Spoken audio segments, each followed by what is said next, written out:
Hello friends, welcome to RJ cookery. நேற்றுக்கு ஆப்பத்தோட recipe நான் போட்டிருந்தேன். பார்க்காதவா கீழே டிஸ்கிரிப்ஷன் பாக்ஸில் கொடுக்குறேன், பார்த்து செக் பண்ணிக்கோங்க. இன்றைக்கி அதுக்கு தொட்டுக்கிறதுக்கு வெஜிடபிள் ஸ்டூ தான் இன்றைக்கி இந்த வீடியோவில் பார்க்க போகிறோம்.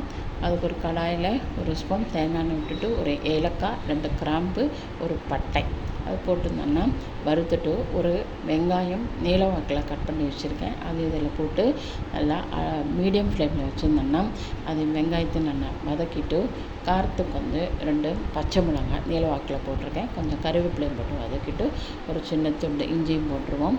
ஏன்னா காய்கறிகள் ஒரு 2 உருளைக்கிழங்கு, பீன்ஸு, கேரட்டு, பட்டாணி எல்லாமே காய்கறிலாம் அந்த நீளவாக்கில் நறுக்கி அதில் போட்டு அதுக்கு தேவையான உப்பையும் போட்டு ஒரு கப்பு தண்ணி விட்டு கட்டை போட்டு மூடிச்சு நல்லா அது வேகட்டும்.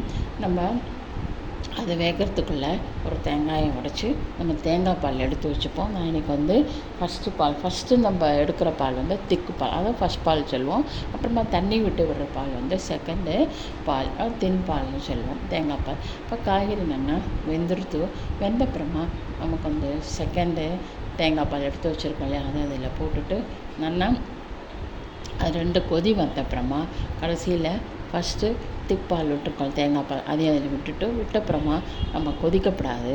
நம்ம இறக்கி வச்சுட்டு நம்ம பச்சை தேங்காய் எண்ணெய் இருக்குல்ல, அது ஒரு ஸ்பூன் விட்டாச்சுன்னா நல்லா ரொம்ப டேஸ்டியான வெஜிடபிள் ஸ்டூ தயாராகிடும். ஆப்பத்துக்கு ரொம்ப பெஸ்ட்டு காம்பினேஷன். தேங்க்யூ.